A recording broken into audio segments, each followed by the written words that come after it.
담임 목사님께서 믿음이 순종하게 한다라는 제목으로 말씀 증거해 주시겠습니다. 시간 우리 믿음의 고백을 하나님께 드림으로 말씀 앞에 나아가도록 하겠습니다. 하나님 나를 사랑하신다. 하나님은 내 인생에 크고 비밀한 계획 가지고 계신다. 하나님은 오늘도 나와 동행하셔서 그 계획 이루어 주신다. 아멘. 그렇게 될 줄로 믿습니다. 아멘. 성경에서 하나님이 하시는 모든 말씀은 결국 하라라고 하는 명령과 하지 말라라고 하는 명령으로 요약이 될 것 같습니다. 하나님은 이웃을 사랑하고 내 부모를 공경하며 항상 기도하고 쉬지 말고 범사에 감사하라고 하나님께서 하라고 하는 명령을 주셨습니다. 이는 그분의 백성이 마땅히 살아야 될 삶의 모습이 있다는 것을 가리키는 표현일 것입니다. 또한 하나님은 동일한 기준으로 하지 말라라고 하는 말씀도 하셨습니다. 거짓 증거하지 말라, 살인하지 말라, 도적질하지 말라라고 말씀하시면서 하나님의 백성이 절대로 살면 안 되는 삶의 모습이 있다는 사실도 우리에게 말씀해 주십니다. 그렇다면 죄는 무엇인가? 하나님께서 하라고 하신 것을 하지 않는 것으로 바꾸는 것, 하지 말라고 하시는 것을 하라고 바꾸는 것이 아마 죄의 본질일 것 같습니다. 이렇게 하나님께 주신 명령을 내 자의적으로 역행하여서 하라고 하는 명령을 하지 않는 것으로, 하지 않는 것을 하라고 바꾸는 가장 중요한 이유가 있다면 아마도 이것들이 내게 전혀 유익해 보이지 않기 때문일 것 같습니다. 물론 이런 생각을 우리에게 집어넣어주는 존재는 사탄입니다. 창세기 3장에도 보면 아담과 하와에게 하나님께서 선악과를 따먹지 말라고 말씀하셨음에도 불구하고 사단이 뭐라고 말을 하는가? 따먹지 않는 것이 너에게 유익한 것이 아니라 따먹어서 네가 하나님처럼 되는 것이 너에게 유익하다, 그렇게 유혹을 합니다. 지금도 저는 사단이 하는 이야기는 똑같다라고 생각을 합니다. 우리에게 유익한 선택을 하라고 하는 것입니다. 하나님 말씀대로 살면 내게 유익하지 않으니까 하라고 하는 것을 하지 않는 것으로 바꾸고, 하지 말라고 하는 것을 하라는 것으로 바꿔서 내가 유익한 선택을 하라는 것이 사탄의 유혹이라 저는 생각을 합니다. 사실 하나님께서도 하나님의 말씀이 우리에게 유익해 보이지 않는다는 사실을 너무 잘 알고 계셨던 것 같습니다. 특별히 성경에서 하나님께서 유난히 거룩에 대한 강조를 하신 성경이 있는데 그게 레위기입니다. 레위기 중에서도 특별히 레위기 19장에서는 하나님께서 거룩하는 것이 이스라엘 백성의 본분이라고 말씀하십니다. 특별히 이 레위기 19장에서 거룩이 강조가 되는데 특이한 것은 거룩이란 단어가 가장 많이 나오는 단어가 아니라 여호와라고 하는 단어가 가장 많이 나오는 단어라는 것입니다. 총 14번 사용이 되었습니다. 왜 하나님께서 거룩이란 단어를 강조하지 않으시고 이 여호와라고 하는 단어를 그렇게 많이 강조하셨을까? 이 여호와가 쓰인 문장을 보면 그 의미를 알게 됩니다. 하나님께서 여호와라고 하는 단어를 쓰신 가장 중요한 이유는 주시는 모든 명령들이 그들에게 유익해 보이지 않다고 느껴지는 명령 끝에는 어김없이 이는 여호와의 명령이니라, 이렇게 말씀을 하십니다. 대표적인 구절 몇 구절만 찾아봅니다. 레위기 19장 9절로 10절. 너희가 너희 땅에서 곡식을 거둘 때에 너는 밥 모퉁이까지 다 거두지 말고 내 떨어진 이삭도 줍지 말며 내 포도원의 열매를 다 따지 말며 내 포도원에 떨어진 열매도 줍지 말고 가난한 사람과 거류민을 위하여 버려두라. 나는 너희의 여호와이니라. 레위기 19장 18절. 원수를 갚지 말며 동포를 원망하지 말며 내 이웃 사랑하기를 내 자신과 같이 사랑하라. 나는 여호와이니라.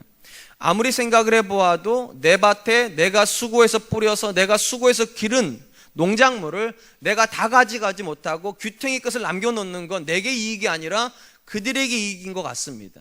또 포도원에 포도를 애써서 키워가지고 다 따지 못하고 심지어 땅에 떨어진 거 주워가지도 못하는 것은 내게 유익이 아니라 그들에게 유익인 것 같습니다. 다 차지하더라도 원수를 사랑하는 것은 내게 유익이 아니라 그에게 유익인 것 같습니다. 그런데 하나님께서 이 명령을 주시면서 뭐라고 말씀하시는가? 그래도 이 계명을 주는 이가 여호와이니라. 왜 이 여호와라는 단어를 강조하시는가? 특별히 이스라엘 사람들에게 손해가 나는 듯한 명령을 주실 때 왜 이 여호와라는 말을 강조하셨을까? 이 여호와라고 하는 말이 상징해주고 있는 하나의 사건이 있기 때문입니다. 눈치가 빠르신 분 아시겠지만 출애굽의 사건입니다. 모세를 하나님께서 애굽으로 보내실 때 모세가 물어요. 내가 하나님을 저들에게 뭐라고 소개해야 되겠습니까? 그때 하나님이 이름을 하나 알려주세요. 여호와라 할 것이니라. 그러니까 이스라엘 사람들에게 여호와는 그들을 모든 환난에서 건져주신 분이시고 광야의 여정을 인도해 주신 분이시며 그리고 미래적으로는 가나안 땅으로 데리고 가시는 그들의 유익을 위해서 일해 주시는 분이십니다. 그러니까 적어도 여호와라고 하는 이름으로 하나님께서 명령을 하실 때에는 그들을 사랑한다는 의미가 들어가 있습니다. 그들을 위한다는 의미가 들어가 있습니다. 오늘도 그들에게 복을 주시기를 원한다라고 하는 뜻이 들어가 있죠. 그러니까 상식적으로는 또 현실적으로는 그들에게 주시는 모든 명령이 그들에게 불이익처럼 보일지라도 이 명령이 여호와가 주는 명령이라 믿어야 된다는 것이죠. 그것이 내게 유익이라고. 종종 자녀들하고 대화를 하다 보면 우리 아이들이 저한테 이렇게 물어요. 아빠 왜 그렇게 해야 되는데? 최근에 제가 우리 아이하고 했던 대화는 이런 겁니다. 우리 고3일 때 학교에서 이제 시험이랑 직접적인 관련이 없는 수업을 들을 때가 있단 말이죠. 그래서 그때 물어봤어요. 제가 우리 아이한테 뭐 하냐고 했더니 잔대요. 그래서 제가 그랬어요. 자지 말고 깨어서 선생님하고 좀 공부 좀 해주면 안 되겠냐고. 저한테 물어봐요. 왜 그래야 되는데? 그때 체력을 비축해야 된다는 거죠. 그때 체력을 비축해서 주요 과목이 또 공부를 해야 되는데 왜 쓸데없는 과목에다가 힘을 쓰냐고. 저는 이렇게 생각해요. 태도가 중요하니까. 그래서 제가 이렇게 말을 해요. 다른 사람이 말하는 거랑 안 들어도 되는데 너를 사랑하는 아빠가 하는 말 아니겠냐고. 너 잘 되라고 말하는 거지. 아빠는 적어도 너를 사랑하는 사람이니까 너 잘 되는 유익한 말을 해주는 거지. 절대로 너 불편하게 하는 말 아니니까 아빠 생각 한 번만 들어보면 어떻겠냐고. 이 여호와라는 말이 그런 겁니다. 하나님께서 이스라엘에게 말씀하시는 거룩의 명령이 그들에게 손해가 나는 명령처럼 보입니다. 원수를 사랑하는 거 손해보는 거죠. 포도 열매 다 못 따가는 거 손해보는 겁니다. 농작물 다 못 가져가는 거 손해보는 건 맞습니다. 그런데 뭐라고 말하는 거? 이를 명하는 이가 여호와이니라. 그러니까 하나님이 우리에게 주시는 명령이라면 믿어야 된다는 겁니다. 절대로 손해를 위해서 주신 명령 아니라고. 이게 믿어지면 순종할 수 있습니다. 또한 하나님께서 주시는 말씀을 우리가 불순종하게 되는 두 번째 중요한 이유가 있다면 하나님 말씀이 많은 경우 우리의 경험과 우리의 이성과 합치가 되지 않기 때문입니다. 아무래도 하나님께서 하시는 말씀들이 좀 그래요. 아브라함에게 75세가 되었을 때 뭐라고 말씀하시는가? 자녀를 주시겠다고. 주실 수 있는 자녀였으면 진작 주시지. 그렇지 않습니까? 젊을 때 낳아야 자녀도 건강하다면서요. 젊을 때 낳아야 아이들도 머리도 좋다면서요. 그런 것 같아요. 제가 젊을 때 낳아보니까. 그러면 제 생각은 그래요. 기왕에 주실 거면 좀 더 일찍 오셔가지고 좀 일찍 주시지. 75세에 주시겠다 놓고 또 늦춰가지고 100세에 주세요. 우리 경험에 합치를 하지 않아요. 홍해 앞에다가 몰아놓으시고 하신다는 소리가 손을 뻗어서 홍해를 가르라. 상식적으로 여러분 손을 뻗으면 바다가 갈라집니까? 상식에 맞지가 않아요. 더더군다나 바벨론으로 이스라엘 포로로 보내시면서 70년 만에 너희가 귀환하리라 말씀하셨어요. 근데 여러분 이게 얼마나 무서운 말인가 하면 52일 길 정도를 걸어가야 된다니까요. 그것도 70년 전에 걸었던 길을 70년 후에 돌아올 수 있습니까? 지도가 없는데? 요즘처럼 뭐 내비게이션이 있습니까? 요즘처럼 길이 잘 닦여 있습니까? 이스라엘에 걸어갔다가 돌아와야 될 길은 황무지이기도 하고요. 광야이기도 하고 또는 사막도 지나가야 됩니다. 길이 어디 있는지 모릅니다. 70년 전에는 끌려간 거고요. 돌아올 때는 그들이 알아서 돌아와야 되는 건데 어떻게 돌아오죠? 근데 그거를 가능하다고 말씀하시는 분이 하나님입니다. 그러다 보니까 우리가 어떤 일을 하려고 하는가? 자꾸만 우리 생각으로 판단해 보려고 합니다. 이게 가능한가? 이게 상식적인가? 이게 이성적으로 받아들일 만한가? 그러다 보니까 생각을 집어넣어가지고 어떻게 하는가? 하지 말라를 하라로 바꾸는 겁니다. 하라를 또 하지 말라로 바꾸는 거예요. 내 생각에 합당하다 싶은 걸로 내가 받아들일 수 있는 수준으로 바꾸어서 그걸 내게 적용하려고 하죠. 성경이 이걸 죄라고 부릅니다. 그런 점에서 믿음이라고 하는 것은 근본적으로 하나님이 내게 주시는 명령이 내게 유익하다라고 믿어야 되는 겁니다. 또한 하나님의 명령이 내 상식과 내 경험과 내 이성에 전혀 합치하지 않더라도 그분의 말씀이라면 언제나 옳다. 하나님의 말씀이란 반드시 그렇게 된다. 이렇게 믿어야 그것이 믿음이고, 이 믿음을 가지고 있다면 그 사람이 자연스럽게 하는 행동이 무엇인가? 그게 순종입니다. 순종해야죠. 하나님의 말씀이시니까. 오늘 우리가 살펴보게 될 믿음의 세 번째 인물은 노아라고 하는 인물입니다. 이 노아는 다른 것으로 굉장히 도전을 주지만 일단 특별하게 그의 순종에서 굉장히 탁월한 도전을 우리에게 주고 있습니다. 오늘 히브리 기자가 노아를 이렇게 설명을 해줍니다. 7절입니다. 믿음으로 노아는 아직 보이지 않는 일에 경고하심을 받아 경외함으로 방주를 준비하여 그 집을 구원하였으니 이로 말미암아 세상을 정죄하고 믿음을 따르는 의의 상속자가 되었느니라. 히브리 저자가 노아를 설명하는 건 크게 세 가지입니다. 첫 번째, 그는 하나님께서 아직 보지 못한 일에 대해서 경고를 하셨을 때 그 말을 경외함으로 받았다. 두 번째, 경외함으로 말씀만 받을 뿐만 아니라 하나님이 하시려고 하는 그 일을 위해서 방주를 준비했다.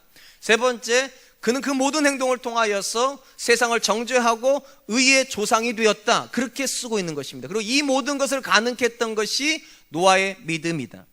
일단 노아가 어떤 인물인가는 창세기 6장을 좀 살펴볼 필요가 있습니다. 하나님께서 노아를 보시고 어떻게 평가를 하셨는가? 창세기 6장 8절, 그러나 노아는 여호와께 은혜를 입었더라. 가장 중요한 표현이 이 그러나라고 하는 표현입니다. 그 당시 모든 사람들이 다 각각 소견에 오른 대로 죄악을 먹고 마실 때, 그러나 노아는 하나님께 여호와께 은혜를 입었더라. 우리 성경에 여호와께 은혜를 입었다라고 번역되고 있는 이 부분을 문자 그대로 번역을 하면 이렇게 번역을 해야 됩니다. 노아는 여호와의 눈에서 은혜를 찾았다. 노아는 여호와의 눈에서 은혜를 찾았다. 쉽게 말씀드리면 노아가 살던 시대의 모든 사람들은 그들의 눈이 다 땅에 향하고 있었다는 거예요. 무엇을 먹을까? 무엇을 마실까? 무엇을 할까? 늘 그 생각밖에 없었는데, 그리고 모든 생각이 언제나 육체적인 생각이었는데, 노아는 눈을 들어서 하나님이 무엇을 기뻐하실까? 하나님이 무엇을 원하실까? 오늘 내 삶에서 하나님이 이루시고자 하는 그분의 뜻은 무엇이었을까? 그 은혜를 찾았다는 것입니다. 그래서 이런 노아를 향하여서 성경이 뭐라 말하는가? 하나님께 완전한 자였다. 이게 창세기가 노아를 평가하는 것입니다. 오해하지 마십시오. 노아가 죄를 안 지었기 때문에 그가 온전하다는 얘기가 아닙니다. 그의 시선이 하나님께로 가 있었기 때문에 온전하다는 거예요. 분명한 것은 우리 중에 자기가 원하지 않음에도 불구하고 죄 짓는 사람들이 있습니다. 하나님을 정말로 사랑하고 그 하나님을 정말 기쁘시게 하는 삶을 살려고 하는데 의도치 않은 죄를 짓는 순간이 있어요. 그런 것하고요, 애초부터 마음속에 죄를 마음에 두고 살아가는 사람이 죄 짓는 것 같을 수 있습니까? 같을 수 없어요. 노아를 완전한 자로 평가하는 건 그의 시선 때문입니다. 그는 여호와께 은혜를 구하는 사람이었다고, 하나님의 눈에 있는 은혜를 찾는 사람이었다고. 저는 바라기는 우리 사랑과 은혜의 성도님들이 다 완전할 수는 없습니다. 그런데 한 가지 분명했으면 좋겠습니다. 우리의 시선이 그분께 갈 수 있길 축원드립니다. 우리가 자녀한테 실수할 수 있습니다. 아내에게, 남편에게 실수할 수 있습니다. 그런데 동기가 잘못하려고 하는 동기에서 출발을 하면 안 됩니다. 하나님 앞에서 좋은 남편 되려다 하는데 어쩌다가 실수할 수 있어요. 좋은 아내 되려고 했는데 어쩌다 실수할 수 있고, 좋은 부모 되려고 했는데 어쩌다 실수할 수 있어요. 노아가 우리에게 주는 도전이 그것입니다.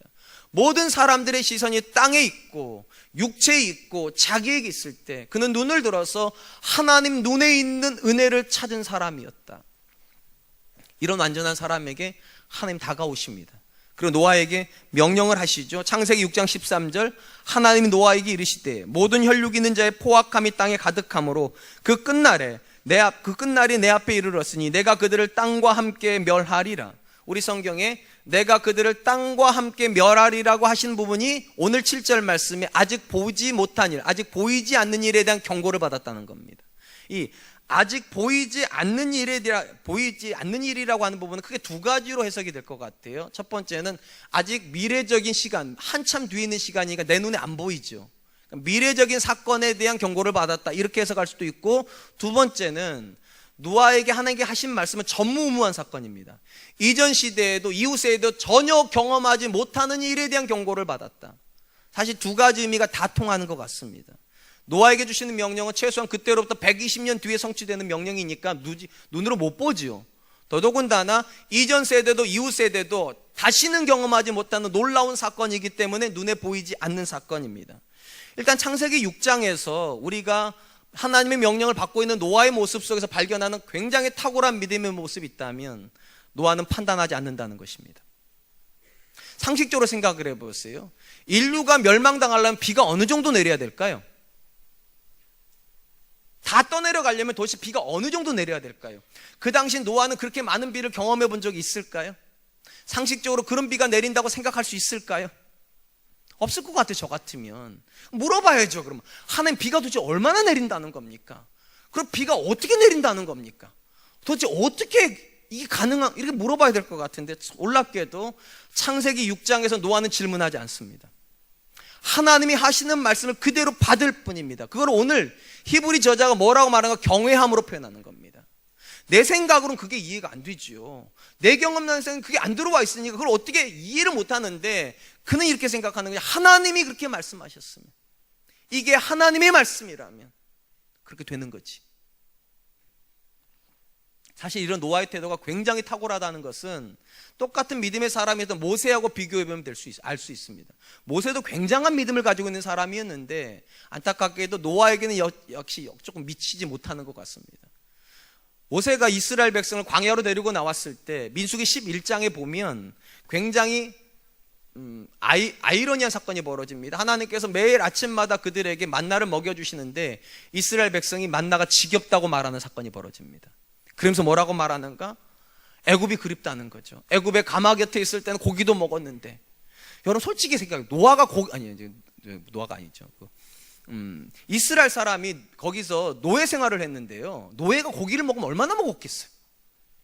근데 그 조금 먹은 게 너무 그립다고, 차라리 거기서 죽었으면 좋겠다, 그런 사건이 민수기 11장 사건입니다. 그때 하나님 뭐라고 말씀하시는가? 그렇게 고기가 먹고 싶냐고, 내가 먹여주겠다고, 하루 이틀이 아니라 한 달을 먹여주고 너희 입에서 고기가 껴가지고 악취가 날 정도로 먹여주겠다고.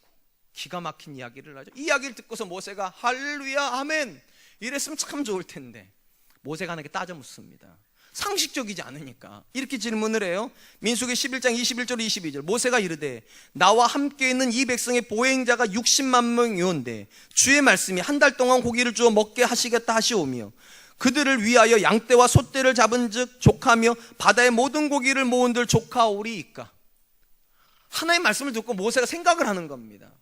아니, 우리가 남자만, 어른 남자만 60만 명이고 애기들하고 여자들하고 할아버지들을 합치면 250에서 300만 원 좋게 헤아릴 수 있는데 이 사람들이 한 달을 고기를 먹어?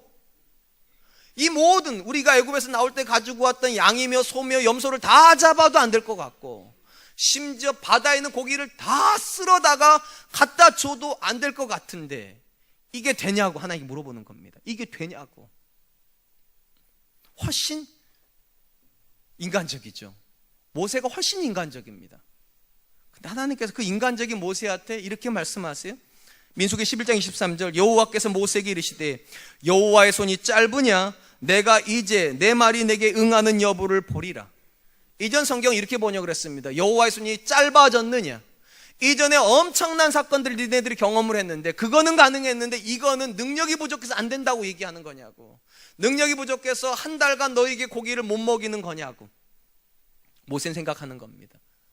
아무리 하나님 능력이 있어도 이건 상식적이지 않지 않냐고. 우리가 사람이 이렇게 많은데 이 많은 사람이 한 달을 먹는데 우리가 가지고 오는 고기를 다 잡아도 부족할 판인데 어떻게 먹이실 수 있겠냐고. 사랑하는 성도 여러분, 지금 제가 두 사람에 대한 이야기를 해드렸습니다.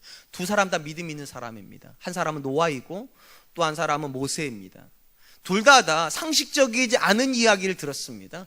한 사람은 경외함으로 그 말을 그대로 받습니다. 또 한 사람은 판단을 합니다.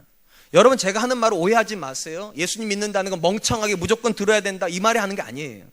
우리가 하나님의 뜻을 분별할 때는 머리를 써야 됩니다. 맞습니다. 무엇이 하나님 뜻인지 찾아야 돼요. 그런데 하나님 뜻이 찾아지고 나선 판단하면 안 됩니다.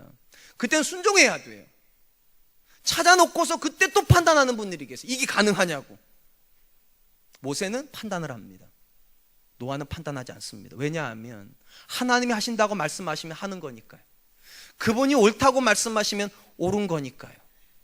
그런 관점에서 이 시대 성도들이 가지고 있는 불행이 있는 것 같아요. 이 시대 성도들이 가지고 있는 신앙의 가장 큰 특징은 판단하려고 한다는 겁니다. 제가 하는 말이 아닌데 자꾸 판단을 해요. 성경이 하는 말이, 제가 하는 말이라면 판단하세요. 근데 성경이 하는 말인데 자꾸 판단하려고 그래요. 예를 들면 쉬지 말고 기도하라, 이렇게 제가 설교를 하면 이래요. 목사님은 교회에 계시니까 저런 말 한다고. 나는 하루 종일 사회에서 돈 버니라고, 땅 파보라고 돈 한 푼 나오냐고. 목사님들은 우리가 헌금한 돈 가지고 사니까 저런 얘기 한다고. 여러분, 제가 하는 말이 아니에요. 성경에 기록되어 있잖아요. 제가 뭐 쉬지 말고 기도하라고 그랬습니까? 하나님이 말씀하시는 거잖아요. 그 목사의 말이 아니에요. 목사가 교회에 있으니까 그렇게 쉽게 말하는 거 아니에요. 여러분, 교회에서 목사도 일해요. 저도 일주일에 설교 써요. 왜 논다고 생각하세요? 저들 설교 쓰다 보면 기도하는 거 잊어버려요. 똑같아요. 자꾸만 판단해요. 또 심지어 이렇게 말을 해요. 쉬지 말고 기도하는 건 농경문화에서 나온 거라고. 그 참 머리도 좋아요. 또 그런 생각을 하는지. 맞죠? 농경문화 속에서는 그러니까 농사를 지어야 될 때가 있고 휴농기가 있잖아요. 이제 추수 끝나고 하면 쉬죠. 그러니까 그때 시간이 많으니까 쉬지 말고 기도할 수 있지, 농경문화는. 근데 지금은 산업화됐고 정보화됐고 기술화된 사회 속에서 24시간을 돌아야 되는 사람이 어떻게 쉬지 않고 기도하냐고. 그럴 생각이 있으면 기도해 보세요. 그럴 생각할 시간이 있으면. 근데 우리는 그걸 자꾸만 판단합니다. 저게 가능하냐고, 저게 현실적이냐고, 농경문화에서 나온 걸 왜 지금 우리가 받아야 되냐고. 11조에 대한 이야기를 해요. 목사님 11조에 대해 설교해요. 그럼 또 이렇게 말을 합니다. 구약 성경에서는 11조가 강조가 되었는데 신약 성경에 11조 강조된 적이 없다고. 그러니까 신약 성경 아니 그럼 어떻게 찾는지 모르겠어 도대체. 사랑하는 성도 여러분, 만약에 우리가요 하나님 말씀을 판단해서 받아들인다고 치면 우리 성경에서 받아들일 말씀은 한 구절도 없습니다. 앞에서 말씀드렸잖아요. 하나님의 모든 명령은 다 내게 손해처럼 비친다니까. 다요. 어느 하나 빼놓지 않고 다 손해처럼 보이고 어느 하나 빼놓고 다 불합리해 보여요. 다. 어떻게 판단해서 그걸 받아들이냐고요. 불가능합니다. 그래서 하나님의 모든 말씀은 명령인 거예요. 권유형이 아니에요. 생각해보고 한번 해볼래가 아니라 하라예요. 근데 우리는 그걸 자꾸만 권유형으로 받으려고 그래. 내가 한번 생각해보고 내가 판단해보고 내게 유익하다 싶으면 하고 유익하다 싶지 않으면 뒤로 물러서 버리는 것. 사랑하는 성도 여러분, 그런 점에서 노아가 주는 대단한 도전이 무엇입니까? 그건 상식적이지 않은 말씀을 들었다니까요. 인류 역사가 하루아침에 없어진다. 그것도 비로. 도대체 얼마나 내려야 되는 걸까? 한 번도 그런 경험 해본 적이 없었을 겁니다. 홍수라는 걸 경험해 본 적도 없었을 것입니다. 근데 하루아침에 비로 인류가 멸망한다, 이 이야기를 들었을 때 노아는 질문하지 않습니다. 왜? 뜻이 너무 분명하니까요. 그리고 순종하죠. 그러므로 사랑하는 성도 여러분, 여러분의 경험 가지고 오려고 하지 마십시오. 여러분의 지식 가지고 오려고 하지 마십시오. 그리고 그걸 가지고 자꾸만 성경에다가 갖다 대려고 하지 마세요. 하나님의 말씀입니다. 경외함으로 받으세요. 물론 하나님 뜻을 분별하기 위해서 여러분 이성을 쓸 수 있습니다. 그런데 뜻이 분별됐는데 분별된 뜻을 실천하는데 또 생각을 대입할 필요 없습니다. 순종하는 것이 하나님 뜻이기 때문입니다. 두 번째로 노아가 보여주고 있는 믿음의 모습이 있다면 그는 방주를 준비하여 그의 가족과 인류의 구원을 준비하고 있다는 것입니다. 창세기에서 하나님께서 노아에게 이 방주를 만들려고 하는 사건이 얼마나 놀라운 사건인가는 그가 만들어야 되는 방주의 크기만 보아도 알 수가 있습니다. 오늘날 단위로 환산하면 길이가 150m, 폭이 25m, 높이가 15m. 좀 감이 안 오니까 단순히 말하면 축구장 크기 하나만큼의 배를 만드는 겁니다. 그것도 3층 높이로. 참 놀라지도 않아요. 이게 가능한가? 이게 창세기에서 이게 가능한가? 요즘처럼 조선술이 발달된 우리 개념에서는 이게 가능할지 몰라도 이 당시 사람들에게 이게 가능할까? 더더군다나 노아 시대는 아직 철기가 보급되지 않은 시기입니다. 그러니까 철제 도구가 없다는 말이에요. 그럼 뭐로 나무를 쪄야 된다는 겁니까? 돌도끼요. 석기 시대니까 돌도끼로 나무를 쪄가지고요 150m나 되는 배를 만든다. 그러니까 120년 걸린다는 얘기가 나오는 겁니다. 오늘날 기술로 하면 1년이면 될지도 모르겠어요. 기술이 있고 도구가 있으니까. 근데 이 당시는 기술도 없고 도구도 없어요. 근데 하나님께서 만들라고 그러세요. 150m짜리를. 그럼 상식적으로 저는 이것도 참 그럴 것 같아요. 어떻게 가능하다고 생각을 하죠? 근데 경외함으로 만들었답니다. 더 놀라운 이야기를 읽어드릴게요. 창세기 7장 5절. 노아가 여호와께서 자기에게 명하신 대로 다 준행하였더라. 정말 충격적인 것. 다 준행하였더라. 여러분, 이게 참, 저는 이거 읽을 때마다 노아는 사람이 아닌 것 같아요. 어떻게 이걸 다 준행할 수가 있지요? 우리가 종종 쓰는 말 있잖아요. 내가 동의는 되지만, 동의는 하지만, 이해는 되지만, 이런 표현들. 언제 씁니까? 상대방이 하는 이야기가 틀리진 않았는데, 그걸 받아들일 때는 너무 많은 추리일이 예상될 때, 동의는 하지만 내가 그렇게 못하겠다고. 그런 거잖아요. 얼마든지 노아도 하나님 앞에 가서 이렇게 말할 수 있을 것 같아요. 저는 하나님 하시는 모든 말씀에 동의합니다. 시대가 이렇게 악하고 이렇게 타락했으니 하나님이 얼마나 세상이 미우시겠어요. 다 쓸어버리시겠죠. 물론 다 쓸어버리신다고 하시는 하나님 말씀 제가 다 동의합니다. 근데 저한테 방주 만들라는 건 동의 못하겠다고. 내가 도대체 뭐로 이걸 만들어야 됩니까? 한 번도 배 만들어 본 적이 없는 사람이잖아요. 노아가 이전에 배를 만들어 본 적이 있습니까?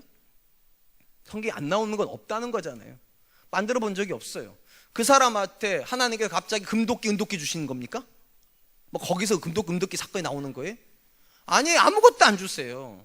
그냥 그는 돌을 빚어가지고 날카롭게 해서 나무를 쪄가지고 120년 가까운 시간 동안 혼자서 그 150m짜리 배를 만들어야 돼요. 하나님이 하시는 일에 동의는 되지만 내가 어떻게 그 일을 하겠냐고 이렇게 말할 수 있잖아요. 그 타협을 시도해야죠. 저 같으면 이렇게 타협할 것 같아요. 하나님, 내 기술로는, 내 실력으로는 동물들 다 집어넣는 3층짜리 배 못 만들겠습니다. 그냥 우리 8가족 들어갈 수 있는 배 정도는 내가 만들 수 있으니 그거 할게요, 하나님. 이래야 되는 거 아니에요? 참 놀라운 것은 다 준행하였더라. 타협의 여지가 없어요. 하나님께서 할 수 있다고 하시면 하는 거죠. 만들 수 있다고 그러면 만드는 거죠. 그게 노아입니다. 무대뽀예요, 시키면. 이거 정말 너무 무대뽀입니다. 이걸 조금 좋은 말로 말하면 야성이 있어요. 하나님이 할 수 있다고 하면 할 수 있는 거지 하고 덤벼 돌도끼를 가지고 가가지고 120년 동안 나무를 찌는 일을 한다니까요. 그런 점에서 노아가 우리에게 보여주는 믿음의 모습이 있다면 그는 하나님께 동의를 하는 수준의 믿음이 아닙니다. 그는 하나님의 생각을 삶으로 옮기는 순종을 하는 사람입니다. 너무 많은 분들이 믿음을 동의라고 생각하는 것 같아요. 하나님이 하시려고 하는 일에 동의를 하는 것. 아니요, 믿음은 동의가 아니라 그 하시려고 하는 일 내가 하는 순종하는 겁니다. 그게 아니면 믿음일 수가 없죠. 여러분, 이 시대에 너무 많은 분들이 하나님의 하시는 생각을 부정하지 않는 걸 믿음이라 또 생각하는 것 같아요. 설교 시간에 설교 들으면 성도님들 아멘 하십니다. 그럼 저는 이렇게 생각해요. 아, 변하겠구나. 근데 그 다음 주면 똑같아요. 아니, 아멘을 했는데 어떻게 안 바뀔까? 제가 12월 달이 되면 굉장히 무서워져요. 12월 달이 굉장히 싫습니다. 왜 싫은가 하면, 싫다기만 좀 이상하지만 두려워요. 12월 25일 날 또 우리 아이들이 크리스마스 성탄 발표할 거거든요. 영화부터 사랑부까지. 제가 25일 날 미리 할 설교를 미리 말씀드릴게요. 광고 시간 할 얘기를. 오늘 우리 아이들이 우리 부모님들 앞에서 1년 동안 하나님 말씀을 배운 걸 가지고 하나님 앞에 예배로 또 나가고 또 하나님 앞에 선물 드리는 마음으로 공연도 할 겁니다. 우리 어르신들 1시간만 시간을 내서 와서 우리 아이들 격려해 주세요. 그럼 이 아이들이 정말 격려를 받고 내년에 그 자리에 또 서겠다고 그렇게 결심할 거예요. 그러면 성도님 뭔지 알았어요? 아멘하 고개 끄덕여요. 그러면 저는 오후에 막 미어 터지겠구나. 그래서 우리 목사님 이렇게 말해요. 의자 준비하고 위에 세팅 다 해놓으라고. 그런데 참 안타깝게도 저 기둥을 못 넘어갑니다. 딱 저 기둥까지만 옵니다. 그러니까 매년 그분들만 오는 거예요. 그럼 저는 이게 참 이해가 안 돼요. 분명히 동의했잖아요. 동의 안 하셨어요? 와야 된다고 동의 안 하셨어요? 성가대가 성가를 발표한다고 한 달 동안 저분들이 일주일에 몇 시간씩 쏟아가 준비해가지고 여러분들 와서 들어주시면 된다고, 들어주는 것만으로 하나님께 영광이 된다고 말을 하면 다 동의하시더라고요. 고개 끄덕이시고. 그런데 저녁이 되면 또 저 기둥까지, 딱 저 기둥까지. 그때마다 마음이 낙심이 돼요. 믿음이 동의하는 건가? 목사님 하시는 말이 내가 동의는 하겠는데 오는 건 별개 문제인가? 많은 분들이 그럽니다. 하나님께서 우리 자녀를 새롭게 하실 수 있다면 아멘 합니다. 근데 하나님께서 여러분의 기도를 통해서 새롭게 하기를 원하지만 기도는 안 해요. 그러니까 하나님이 하시는 일에 동의는 하는데 내가 그걸 하고 싶지는 않아요. 하나님께서 정직한 자에게 복을 준다고 하면 또 아멘 합니다. 근데 나는 정직하게 사업하고 싶진 않아요. 그러니까 동의는 했는데 아무 일도 안 일어나요. 그리고 이렇게 생각해요. 내가 좋은 생각했으니까. 나 하나님 말씀에 동의했다고. 난 아멘했다고. 난 믿음 있는 사람이라고. 맞습니까? 동의한다고 아무 일도 안 벌어집니다. 아마 이런 분들 계실 거예요. 저도 그랬으니까. 말씀 듣다 보면 오늘 집에 가서 내 아내한테 잘해야지. 오늘 설거지도 좀 해주고 어깨도 좀 주물러주고 우리 애들한테 가가지고 아빠가 사랑한다고 참 고생 많다고 한국 땅에 태어나서 입시를 치니까 얼마나 힘드냐고 이런 말 해줘야지. 그리고 결심하고 가요. 난 믿음 있는 것 같아. 막 엄청나게 빨리 가야지 하고 집에 갔는데 집에 청소가 안 돼가 막 널브러진 걸 보고 있는 순간 내가 저런 여자랑 살아야 돼? 은혜를 쏟는 거죠. 은혜를 쏟는 거예요. 이제 아이한테 사랑하려고 방에 들어갔더니만 컴퓨터 게임을 하고 있네요. 뒤통수를 보면서 내가 저것 때문에 나와버리네요. 여러분 그게 믿음 있는 겁니까? 그 믿음 없는 거죠. 은혜를 쏟아버렸는데.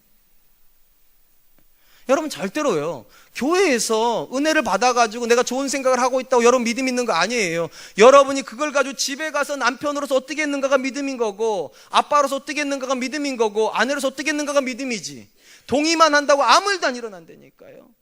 좋은 생각하지만 나쁜 행동한 사람이 얼마나 많은데요. 노아가 위대한 점이 뭔지 아십니까? 하나님 앞에 아멘으로 하나님 주신 말씀 받고 동의까지 하고 끝냈다면 그는 노아 아니에요. 노아가 하는 일은 뭔가 상식적이지 않은 일을 120년 동안 그 자리를 지키면서 하고 있다는 겁니다. 동의만 하고 있는 게 아니라 한 발짝 더 나가서 순종까지 하는데, 어느까지 순종? 다 준행하였더라. 언제부턴가 우리의 지식이, 우리의 신앙이 동의의 수준으로 머물러 있다면 그건 믿음일 수 없습니다. 제가 앞에서 그런 얘기 드렸어요. 이 시대 성도들이 가지고 있는 믿음의 첫 번째 특징은 판단하려고 한다고. 두 번째 특징은 동의만 하는 겁니다. 지식적으로 앉아가지고 은혜 받아요. 그리고 자기가 좋은 생각하고 있다 흡족해 해요. 근데 그거 아세요? 이스라엘 역사가 항상 동의는 했다는 거. 이스라엘 민족이 동의를 했으니까 매 안식일마다 가서 예배 드리잖아요. 자녀를 낳으면 할례도 행하잖아요. 율법도 가르치잖아요. 동의하는 겁니다. 그런데 이스라엘 역사는 언제나 범죄의 역사로 끝났으면 왠지 아세요? 동의까지만 했으니까요. 그 이상을 안 살아요. 그 이상을 살 수가 없죠. 왜냐하면 앞에서 판단을 하고 동의를 한 다음에는 그 다음 안 움직이니까. 혹시 지금 설교 들으시면서 생각이 떠오르셨습니까? 좋은 생각이요? 하세요. 기도하겠다는 생각을 하지 마시고 기도하세요. 자녀를 하나님께서 새롭게 하시겠다고 믿지만 마시고 그 자녀가 새로워질 수 있는 구체적인 방법을 실행을 하세요. 작정을 하고 기도를 하시든지, 작정을 하고 뭔가를 하시든지. 참 가슴이 아픈 게 그런 거예요. 기도에 대한 강조를 하면 성도님 다 아멘을 하세요. 그리고 생각이 이렇게 금요 차렸다 미어 터지겠구나. 근데 똑같은 사람만 와요. 그때마다 드는 생각이 이런 거예요. 뭐가 믿음이지 도대체? 그럼 기도 안 하겠다고 생각하고 나가신 건가? 하나님의 말씀 틀렸다고 말하고 나가시는 건가? 그건 아니란 말이에요. 분명히 기도해야 된다고 생각. 그래서 이분들이 가장 많이 쓰는 표현이 뭐냐? 육신이 약해서. 마음은 원이로되 육신이 약해서. 그럴 수 있어요. 근데 여러분, 그거 베드로가 딱 한 번 한 핑계입니다. 평생을 울거먹은 핑계가 아니라 딱 한 번 한 거예요. 그러니까 어느 날 여러분 금요일 날 저녁에 육신이 피곤할 수 있어요. 그거 인정합니다. 저도 목사인데 설교하러 와야 되는데 오기 싫을 때가 있다니까요. 그러니까 저도 여러분 오기 싫을 때 있다고 생각해요. 근데 그게 365일이면 안 되지 않겠습니까? 어쩌다가 한번 오기 싫을 수 있죠. 진짜로요. 근데 매 순간 내가 그게 오기 싫어진다면 그건 믿음일 수 없죠. 동의일 수는 있어도. 마지막으로 히브리 기자가 노아의 삶을 통해서 우리에게 준 도전이 있다면, 노아는 방주를 지음으로 세상을 정죄하고 믿음의 상속자가 되었다. 의의 상속자가 되었다. 우리 성경에 정죄하다라고 번역된 단어의 문자적인 뜻은 불리한 판결을 하다는 뜻입니다. 무슨 말인가 하면 노아의 삶이 세상에게 불리한 판결이 되었다는 겁니다. 우리가 잘 아는 것처럼 사람이라고 하는 존재는 다 핑계대기를 좋아합니다. 자기가 어떤 행동을 못하는 거에 대해서 이 핑계 저 핑계 대요. 가장 많은 핑계 대는 건 시대에 대한 핑계입니다. 내가 이 시대를 잘못 태어났다고. 조금 뒤에 태어나거나 조금만 앞에 태어났으면. 가끔 이제 그런 얘기를 하죠. 이제 여자분들이 내가 조선시대에 먹히는 얼굴인데 시대를 잘못 태어났다고. 그러니까 자기가 인기 없는 게 시대를 잘못 태어난 것이다. 그럴 수 있죠. 우리 아이들이 하는 말은 이런 거예요. 아빠 엄마가 다른 친구들 아빠 엄마처럼 제 큰아이 하는 말, 아빠는 카이스트, 엄마는 연대 치대, 이렇게 나오면 걔는 공부 잘하는 거지. 우리 엄마 아빠는 그 다음에 그러니까 걔가 뭐라고 말하는 건가? 좋은 환경에서 좋은 상황에서 내가 태어났다면 내가 지금보다 더 잘할 수 있는데, 엄마 아빠가 내게 준 환경과 엄마 아빠가 내게 준 유전자로 이 정도 하면 대단한 거지. 상식적으로 생각을 해보면 일리가 있어요. 그죠? 엄마 아빠가 더 탁월하고 더 좋은 환경 속에 들어가 있으면 그 자녀가 더 좋아지겠죠. 근데 여러분, 이런 생각을 하다가 엄마 아빠가 많은 걸 공급해 주지도 못했는데 또 엄마 아빠가 좋은 머리를 주지도 않았는데 공부 잘한 애가 나오면 우리 자녀는 깨갱거리는 겁니다. 걔가 얘를 정죄하는 거예요. 오늘 본문이 그런 겁니다. 노아가 살던 시대에는 어디서부터 어디까지 악한지 모를 만큼 온 시대가 다 악했어요. 근데 사람들이 이렇게 핑계 댈 수 있죠. 나는 태어날 때부터 세상이 너무 악해가지고 악한 것밖에 못 배웠고 악한 것밖에 못 봤기 때문에 악하게 산다고 그렇게 말할 수 있을 텐데, 노아라고는 존재 때문에 하나님 앞에 그게 핑계가 안 된다는 거예요. 똑같은 시대를 사는데 똑같은 환경에 들어가 있는데 왜 노아는 그러면 그렇게 사냐는 거죠. 왜 모든 사람이 다 땅만 쳐다보고 샀는데 노아는 하늘을 쳐다보고 살 수 있냐고. 노아의 삶이 그 시대의 사람들에게 정죄가 된다는 거예요. 노아가 할 수 있다면 왜 우리는 못하냐는 거죠. 우리는 종종 우리가 하는 행동이 크게 잘못되었다고 못 느끼다가 누군가 행동을 볼 때 내가 좀 잘못했나? 그렇게 느낄 때가 있어요. 저희 집 이야기를 좀 하려고 합니다. 저희 둘째 이야기를 하려고 하는데, 저희 둘째가 태어날 때 굉장히 통통하게 태어났습니다. 아시는 분이 미쉐린 타이어 아십니까? 이렇게 팔에. 우리 둘째가 그렇게 태어났습니다. 이게 미쉐린. 그래가지고 100일 때 돌사진 찍으러 갔는데 옷이 맞는 게 없어가지고 얘가 얼마나 뚱뚱한지. 근데 참 신기한 건 빼빼하게 태어난 우리 큰아이보다 뚱뚱하게 태어난 이 둘째가 더 이뻐 보인다는 겁니다. 우리 첫째도 이뻐해서 너무 뚱뚱하니까. 그래서 제 아내도 첫째보단 둘째를 더 많이 이뻐해서 더 무거운데도 더 많이 들고 다니고 더 많이 뽀뽀하고. 그러니까 어떤 분이 그렇게 얘기하시더라고요. 제 아내가 희민이를 바라보는 눈에서 꿀 떨어진다고. 어느 날 제 아내랑 거의 같은 시기에 딸을 낳으신 사모님하고 제 아내가 사모 모임을 하고 있었습니다. 성경 공부가 끝나고 났는데 이제 애들이 어리니까 데리고 왔겠죠. 당연히 데리고 와서 사모님이 이제 안쪽 끼고서 이제 성경 공부 끝나고 났는데 사모님이 제 아내한테 이렇게 얘기를 하더래요. 사모님께서 희민이에게 하시는 거 보고 있으면 내가 내 딸한테 죄 짓는 것 같아요. 난 사모님처럼 희민이 사랑 못해요. 너무 미안해 내 딸한테. 오늘 본문이 그런 겁니다. 자기만 볼 때는 아무 문제가 없었어요. 그 환경만 볼 때는 아무 문제가 없었는데 노아의 삶을 보는 순간 찔림을 받는다는 거예요. 저렇게 살 수도 있구나. 저렇게 살 수 있는 가능성도 있구나. 그게 정죄받았다는 이야기입니다. 예수님께서 성도의 삶에 대해서 뭐라고 말씀하시는가? 너희는 세상의 빛이라. 이 빛이 뭔가? 똑같은 선언이에요. 어둠을 책망하는 겁니다. 성도의 삶을 보고서 믿지 않는 사람들이 책망을 받아야 된다는 거죠. 믿는 남편이 아내에게 하는 모습을 보고서 내가 내 아내한테 잘못했구나 지금까지. 믿지 않는 아내가 믿는 아내를 보면서 남편한테 저렇게 했으면 남편이 나한테 잘해줄 수도 있었겠다. 믿지 않는 부모들이 믿는 부모가 자녀한테 하는 모습을 보고서 저 집 아이는 참 행복하겠다. 내가 저 집 애라도 행복하겠다. 우리 애들이 나 때문에 참 고생 많았구나. 이렇게 받는 거, 이게 바로 너희가 세상의 빛이라고 하는 것입니다. 사랑하는 성도 여러분, 한번 생각해 보세요. 이 시대 교회가 왜 그렇게 세상으로부터 책망을 많이 듣죠? 일단 가장 큰 원인은 목사님들에게 있다는 걸 인정합니다. 맞아요. 대부분의 스캔들이 다 목회자에게서 나와요. 성적 스캔들, 돈에 대한 스캔들, 또는 비리에 대한 스캔들, 또는 아이한테 교회를 물려주는 이런 것들, 북한에서는 하는 행동들을 하는 게 목사님들이니까. 맞아요. 목사님들이 오늘날 교회가 욕먹는 거에 굉장히 많은 퍼센트를 차지하고 있는 게 맞습니다. 근데 저 인정한다고 말씀드리기 전에 시작해 볼게요. 여러분 신약성경 읽으시죠? 특별히 목회서신 읽어보시면 놀랍게도 사도 바울이 목회하던 시절에도 타락한 목회자는 있었다는 거 아십니까? 거짓 교사들이요. 그게 타락한 목회자들입니다. 그러니까 신약시대 초창기 시대에도 늘 있었던 사람이 지금도 있는 겁니다. 타락한 목회자는 어느 날 갑자기 태어난 거 아닙니다. 교회 역사가 시작되는 순간부터 있었던 존재들이. 그러니까 타락한 목회자가 있었기 때문에 교회가 더 욕을 먹느냐? 그건 아닙니다. 상당 부분 영향을 끼친 건 맞지만 그게 본질은 아닙니다. 그럼 뭐가 진짜 본질인가? 동의 안 하실지 모르겠지만 교회 바깥에 있는 사람들이 교회에 있는 사람들하고 자기가 다르다는 거, 저들이 우리랑 다르다는 거 인정 못하는 거예요. 교회 바깥에 있는 사람들이 교회 안에 있는 사람들 보고 저들은 다르다 이렇게 말해야 되는데 다른 게 없다라고 말하는 순간 교회는 타락한 겁니다. 구약 성경에서 하나님께 가장 강조하신 단어가 뭡니까? 거룩입니다. 거룩의 뜻이 뭡니까? 구별입니다. 다름이죠. 쉽게 말하면 저들은 우리와 다르다는 겁니다.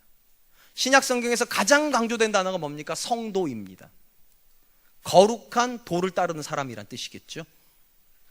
거룩함이 구약과 신약의 본질입니다. 그게 교회의 본질입니다. 근데 오늘날 많은 성도들에게 이 거룩함이 없어요. 예수 믿는 남편이 다를 거라고 생각하십니까? 우리 아내들? 어떻게 생각하세요? 예수님 믿는 아내가 다를 거라고 생각하십니까? 우리 남편들? 아멘들을 안 하시잖아요. 예수님 믿는 부모가 다를 거라고 우리 자녀들이 생각할까요? 아멘들을 안 하시잖아요. 언제부턴가 우리가 자신이 없습니다. 예수님 믿어도 다르지 않다. 이게 우리의 정체성입니다. 예수님 믿어도 나이 드는 부분에서는 다르지 않다. 그게 우리 정체성이라면 교회의 진짜 심각한 위기는 목회자들의 타락이 진짜 심각한 위기가 아닙니다. 변하지 않고 있는 우리가 심각한 위기입니다. 그들과 달라져야 된다라고 하는 이 부담이 전혀 없는 상태로서 하루하루를 살아가는 우리가, 제가, 여러분이 교회의 암적인 존재입니다. 달라져야 됩니다. 세상이 정죄받아야 돼요. 우리 삶을 보고서 남편은 저렇게 해야 되는 거구나, 아내는 저렇게 해야 되는 거구나, 부모는 저렇게 해야 되는 거구나. 바울이 교회 일꾼을 세우는 장면에서 뭐라고 말했는가? 굉장히 의미 있는 말을 한 구절을 썼습니다. 디모데전서 3장 7절 상반절입니다. 또한 외인들에게도 선한 증거를 얻은 자라야 할지니라. 또한 외인들에게도 선한 증거를 얻은 자라 할지니라. 무슨 말인가? 교회 바깥에 있는 사람들이 저 사람은 다른 사람이라고, 그런 고백을 얻은 사람이 교회의 일꾼이 되어야 된다고. 왜요? 그래야 책망을 받을 거니까요. 저렇게 하면 안 되는 거구나. 저 남편을 보니까 아내한테 저런 말 하는 거 아니구나. 저 아내를 보니까 남편에게 저렇게 순종해야 되는 거구나. 저 부모를 보니까 자녀를 저렇게 품어줘야 되는 거구나. 제가 잘하고 있어서 이런 설교하는 거 아닙니다. 이 시대 교회의 위기가 무엇인지를 얘기하고 싶어서예요. 세 가지에 대한 고백 때문에 교회는 위기 앞에 놓인 겁니다. 말씀을 자꾸 판단하려고 하니까요. 동의는 하는데 순종은 안 하니까요. 세 번째, 다름을 포기해버렸으니까요. 신앙 안에서 달라져야 된다라고 하는 이 거룩한 부담이 우리 안에 없다면 더 이상 믿음 의미 없는 겁니다. 더 이상 교회 의미 없는 겁니다. 더 이상 복음 의미 없는 겁니다. 노아는 우리에게 그 부분에서 도전을 주는 것이죠. 저는 우리 사랑과 은혜교회 성도님들 안에 오늘 이 노아의 삶이 도전이 될 수 있었으면 좋겠습니다. 하나님 말씀 앞에 경외함으로 받고 동의의 수준에 멈추는 것이 아니라 순종의 수준으로 가고 그 순종을 통하여서 내가 달라지는 것을 보여주리라. 남편은 아내에게 보여주고, 아내는 남편에게 보여주고, 부모는 자녀에게 보여주고, 직장 상사는 직장인은 부하 직원들에게 복음이 어떻게 나를 변화시키는지 보여주리라. 아멘. 제 말씀을 맺으려고 합니다. 우리가 믿음에 대해서 가지는 가장 막연한 생각은 동의입니다. 내가 이 설교 시간에 아멘 했으니까 나 믿음 있는 사람이지, 나 좋은 생각했으니까 믿음 있는 사람이지. 맞아요. 동의로부터 믿음을 출발하는 게 맞습니다. 동의가 안 되는 믿음은 없어요. 그런데 동의까지만 가는 믿음은 믿음 아닙니다. 노아가 하나님 하시는 일에 동의만 했다면 방주는 안 만들어졌을 겁니다. 방주가 안 만들어졌다면 인류는 살아남지 못했을 겁니다. 왜 인류가 구원받을 수 있는 근거가 제기시되었는가? 그가 자기 삶에 그 말씀을 가지고 들어갔기 때문입니다. 그리고 그의 삶이 세상 사람들과 달랐기 때문이에요. 그래서 세상이 노아의 삶 때문에 책망을 받았다 오늘 성경에 기록하고 있다면 오늘 전 저와 여러분들과 똑같아야 된다고 생각합니다. 동의하는 수준으로 멈추지 마십시오. 좋은 생각하는 걸로 멈추지 마십시오. 그 생각과 그 믿음 가지고 집으로 가셔서 은혜 쏟지 마시고, 그럼에도 불구하고 아내 사랑하십시오. 이거 아내들이 아멘하면 안 돼요. 남자들이 하는 거예요. 그럼에도 불구하고 아내 사랑하십시오. 그럼에도 불구하고 남편 존중하십시오. 그럼에도 불구하고 자녀를 축복하십시오. 그때 알게 될 겁니다. 우리 아빠는 다르구나, 내 남편은 다르구나, 내 아내는 다르구나.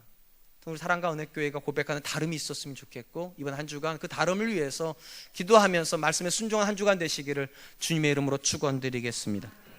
지금 함께 찬양으로 나아갈 텐데요, 주님 말씀하시면 찬양하려고 합니다. 동의하고 가만히 있으면 아무 일도 안 일어난다니까요. 말씀하신 그 자리로 가야 됩니다. 움직이라고 하시면 움직이십시오. 돌아가라고 하면 돌아가십시오. 멈추라고 그러면 멈추십시오. 그곳에서 하나님의 선한 역사가 일어날 것입니다. 이 시간 찬양 드리면서 순종하는 사람 되겠습니다. 믿음을 따라서 순종하는 사람 되겠습니다. 결단한 시간 되었으면 좋겠습니다.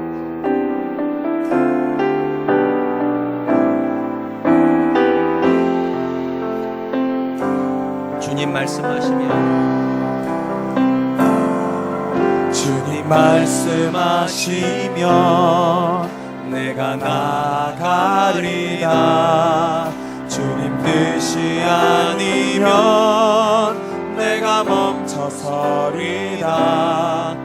나의 가고 서는 것 주님 뜻에 있으니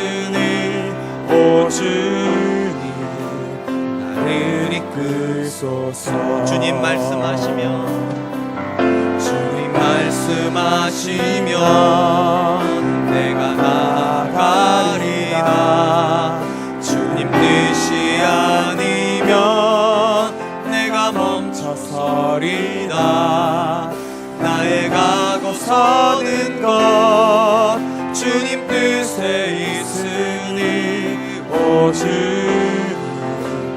나를 이끄소서. 뜻하신 그곳에 나 있기 원합니다. 이끄시는 대로 순종하며 살리니 연약한 내 영혼 동하여 일하소서. 주님 나라와 그 뜻을 위하여 그곳에 나 있기 원합니다. 이끄시는 대로 순종하며 살리니 연약한 내 영혼 동하여 일하소서. 주님 나라와 그 뜻을 위하여 오주 나를 이끄소서. 사랑하는 성도 여러분, 우리 중에 하나님 뜻이 몰라가지고 그 뜻을 모르기 때문에 순종 못하는 사람은 거의 없습니다. 사실은 그 뜻을 자꾸만 내가 판단하려고 하는 것이고 그 뜻에 대해서 지식적 동의까지만 가려고 할 뿐이지 내 삶으로 그것을 살아내려고 하려고 하는 의지가 없기 때문이고, 내가 세상을 밝히는 빛이 되어야 되고 내 주변 사람들에게 내 삶이 책망의 대상이 될 수 있어야 된다는 그런 거룩한 부담이 없기 때문에 우리의 삶은 변하지 않고 하나님의 영광은 드러나지 않는다면 이 시간 함께 기도했으면 좋겠습니다. 하나님, 판단을 내려놓게 해주십시오. 지식적 동의에서 멈추는 사람이 아니라 오늘도 말씀을 가지고 삶의 현장으로 가서 좋은 남편, 좋은 아내, 좋은 부모 되고 좋은 직장 상사가 되고 좋은 직장 부하가 되게 하여 주시옵소서. 또한 우리 삶이 누군가에게 다름을 보여주는 거룩한 책망의 대상이 될 수 있도록 주님 도와주시옵소서. 내 모습을 보고 하나님 발견하게 하여 주시옵소서. 우리 가정을 보고서 살아계신 하나님을 높이는 그런 사람들 나오게 하여 주시옵소서. 이 시간 내가 순종하는 사람이 되겠습니다. 우리 같이 한번 기도하겠습니다. 기도합니다.